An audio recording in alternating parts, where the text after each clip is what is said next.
Assalamualaikum warahmatullahi wabarakatuh dan selamat sejahtera. Pada hari ini, kita akan mengulang kaji pelajaran Matematik Tingkatan 3 Bab 9 Garis Lurus Masteri Kendiri muka surat 248 soalan yang pertama. Mari kita mulakan. Raja di sebelah menunjukkan segi empat selari yang dilukis pada suatu satah kertas yang mewakili kedudukan rumah, kamal, sekolah, klinik dan restoran. Diberi skala ialah 1 unit bersama dengan 1 kilometer. Hitung jarak dalam kilometer di antara rumah kamal dengan sekolah bagi soalan A. Soalan B, tentukan koordinat bagi restoran. Soalan C, hitung jarak dalam kilometer di antara rumah kamal dengan restoran. Soalan D, tentukan persamaan garis lurus yang menghubungkan sekolah dan klinik. Okey, kalau kita tengok dekat satah kertas, bagi koordinat klinik, sekolah dan rumah kamal telah diberi, iaitu klinik 24, sekolah 50 dan rumah kamal negatif 10. Sementara koordinat bagi restoran tidak diberikan. Kita berbalik kepada soalan, hitung jarak dalam kilometer di antara rumah kamal dengan sekolah. Jadi dalam soalan ni dia nak jarak antara rumah kamal dengan sekolah, iaitu jarak antara dua titik lah. So kita guna formula jarak antara dua titik. Kita masukkan sahaja koordinat-koordinat yang telah diberikan. X2 tolak X1, 5 tolak negatif 1, Y2 tolak Y1, 0 tolak 0.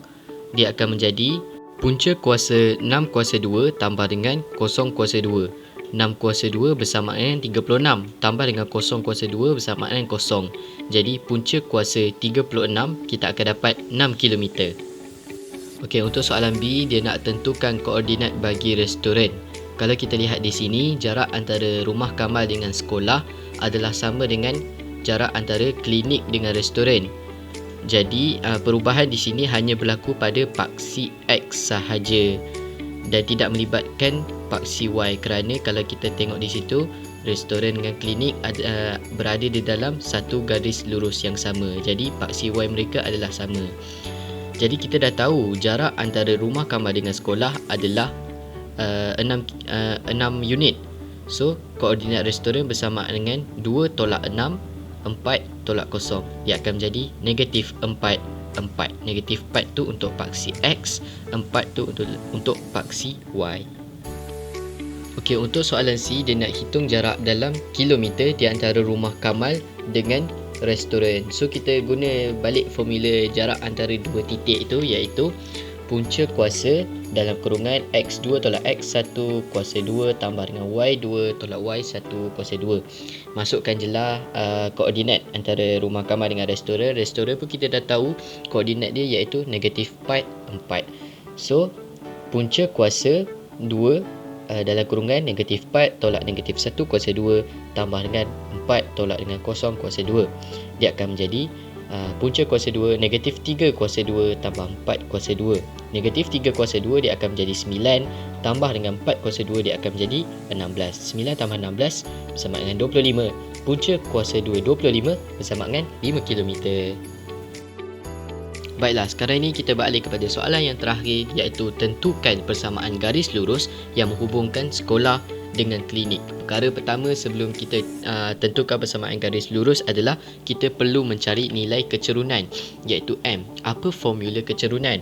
Formula kecerunan ialah Y2 tolak dengan Y1 dibahagikan dengan X2 tolak dengan X1. So dia nak dekat sini adalah sekolah dengan klinik. So kita masukkan sahaja koordinat sekolah dengan klinik.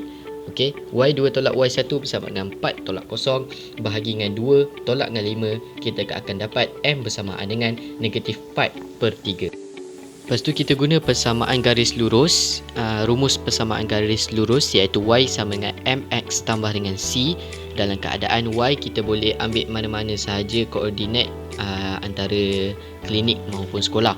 So kalau kita tengok kat sini, Y bagi koordinat Y bagi sekolah adalah 0. So kita ambil 0 je lah untuk memudahkan jalan kerja.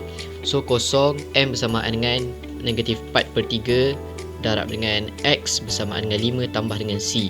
So kita nak cari C, kita darabkan negatif 4/3 darab dengan 5, kita dapat negatif 20/3. So C bersamaan dengan 20 per 3. Kita ambil balik rumus persamaan garis lurus, iaitu Y sama dengan MX tambah dengan C. Jadi persamaan garis lurus dia ialah Y sama dengan M sama negatif 4 per 3 X tambah dengan C, iaitu 20 per 3. Dia akan jadi Y sama dengan negatif 4 per 3 X tambah 20 per 3. Terima kasih kerana telah menonton. Semoga kita berjumpa lagi. Assalamualaikum warahmatullahi wabarakatuh.